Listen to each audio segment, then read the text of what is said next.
Guten Morgen, Schüler. Wie geht's dir? In my last video, I have discussed few points with you all, and I hope that you all must be following those points at your home. And I just need to have a feedback of yours whether you people are completing your work on time or not. Please write down in the comment section below that you people are updated or you people are just completing your work along with me only. Whatever I am doing in the video must be covered in your German notebooks or on a pen page. So let's begin with the video now. As you all know that we have already started Lektion 2, Indian heute ein Blick, and in my last video we have done text Übersetzen, along with the same we have done question answer. So in today's video I am going to start a new topic, which is Präpositionen, which means preposition. So you all know this very well, that what are prepositions. So basically preposition is something which defines the position of a noun, right? And in German language also it is same, but the difference is preposition can be used in different cases. Like in nominative we have different preposition, in accusative we have different prepositions, and in dative we have different. So today I am going to tell you about few prepositions of accusative which has to be used in the case of accusative only. As you can see, the first preposition on the screen is für. Für means for. This is the preposition which is fixed, that it has to come only with accusative, right? So ich kaufe ein Geschenk für meinen Vater. Up here is the here you need to put your focus on. It is meinen Vater, article of Vater, because you are in 8th standard and we taught you this in 6th only.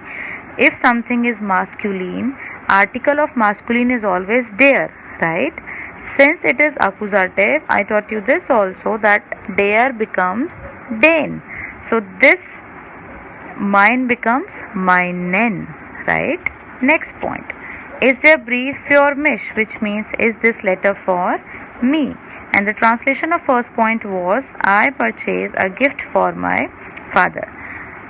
Just keep one thing in your mind. Nominative we have der, die, das. Accusative we have den, die, das. And dative we have dem, der, dem. This is what I taught you in the very first session of online classes. You may check that video again if you have any confusion in this, because I have explained all the concept along with the articles in my first video. So you can check that video again on my channel.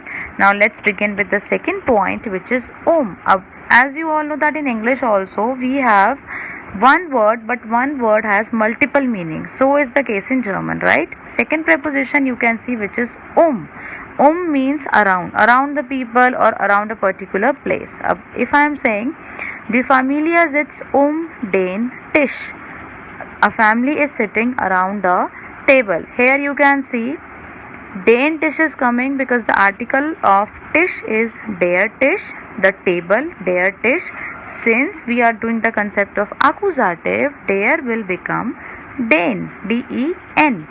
Second point, das Auto fährt die Stadt, which means a car is traveling around a city. Here you can see Stadt is given. Stadt means a city, and article of Stadt is die Stadt.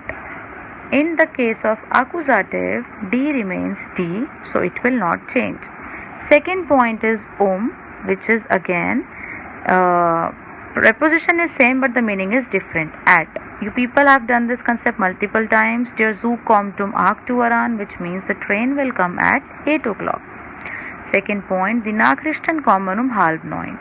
The news will come at 8:30. I will suggest you all to please watch my first or second video again, in which I have explained about the concept of nominative, accusative and dative, because once you will have that table in front of you, then only you will easily understand this concept. So please have a look on that table. Rest of the preposition I will explain in my next class. Thank you. Have a nice day, and yes, stay home, stay safe.